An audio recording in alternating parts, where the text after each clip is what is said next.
کل نفس ذائقۃ الموت، ہر نفس کو موت کا مزہ چکھنا ہے۔ پچھلی ویڈیو میں ہم نے بتایا کہ انسان کو کس طرح اپنی زندگی کے رہتے اللہ سبحانہ و تعالیٰ کی عبادت کرنی چاہیے اور کیسے نیک اخلاق کے ساتھ ایمان والی زندگی گزارنی چاہیے۔ انسان اگر اسلام کے طریقے سے زندگی گزارے گا تو اس کو موت کا ڈر نہیں رکھنا چاہیے۔ اس کو اس بات کو یاد رکھتے ہوئے خوش ہونا چاہیے کہ وہ وہاں واپس جا رہا ہے جہاں سے وہ آیا تھا اور جو کبھی ختم ہونے والی زندگی نہیں ہے۔ لیکن اگر انسان نے اپنی زندگی میں برے اعمال کیے ہوں گے اور اللہ سبحانہ و تعالیٰ کی عبادت نہ کی ہوگی اور شرک میں مبتلا رہا ہوگا تو اس کے لیے موت ایک خوفناک منظر پیش کرے گی۔ آئیے جانتے ہیں موت کے بعد کیا ہوتا ہے۔ اسلام میں موت کو اس دنیا کی چند روز کی زندگی سے آخرت کی کبھی نہ ختم ہونے والی زندگی میں منتقل ہونے کے طور پر دیکھا جاتا ہے۔ موت کے بعد روح کا سفر کئی مراحل، آزمائشوں اور آخرکار فیصلے پر مشتمل ہوتا ہے جو کسی کے ایمان اور اعمال کے مطابق یا تو جنت یا جہنم میں ختم ہوتا ہے۔ موت کا لمحہ، سکرات الموت۔ موت کے لمحے پر فرشتے روح کو جسم سے نکالنے کے لیے بھیجے جاتے ہیں۔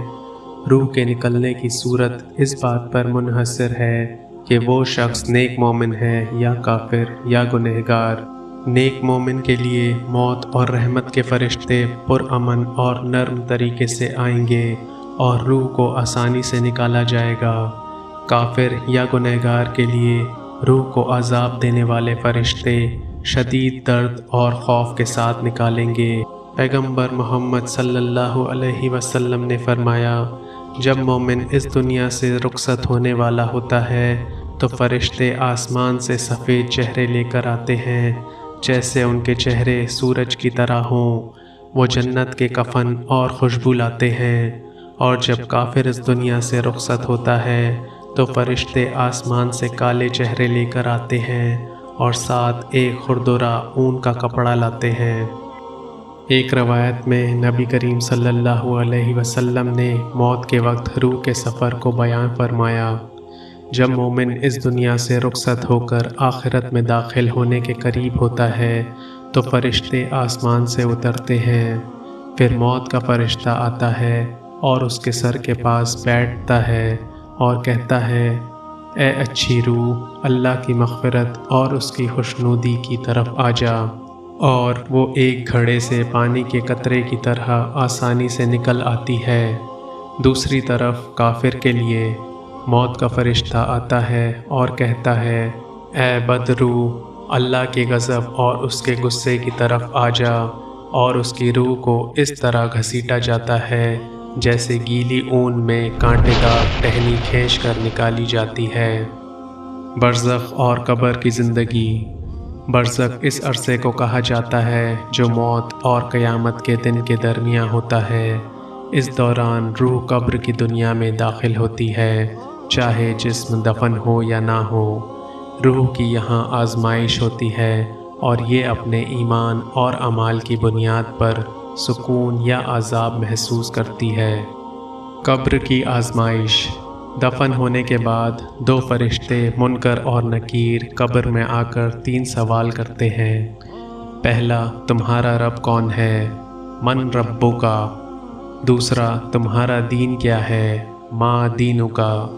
تیسرا، وہ کون ہے جو تمہارے درمیان بھیجا گیا تھا؟ یہاں نبی کریم صلی اللہ علیہ وسلم کی طرف اشارہ ہے۔ مومن ان سوالات کا آسانی سے جواب دے گا اور اسے قبر میں راحت ملے گی۔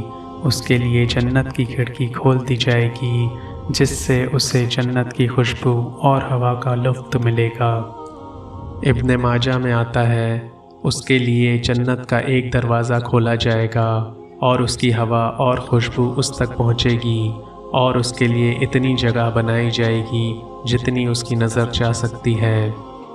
ایک کافر یا منافق ان سوالوں کا جواب دینے میں مشکل کا سامنا کرے گا اور قبر میں عذاب کا سامنا کرے گا۔ اس کے لیے جہنم کی ایک کھڑکی کھول دی جائے گی اور وہ عذاب جھیلے گا۔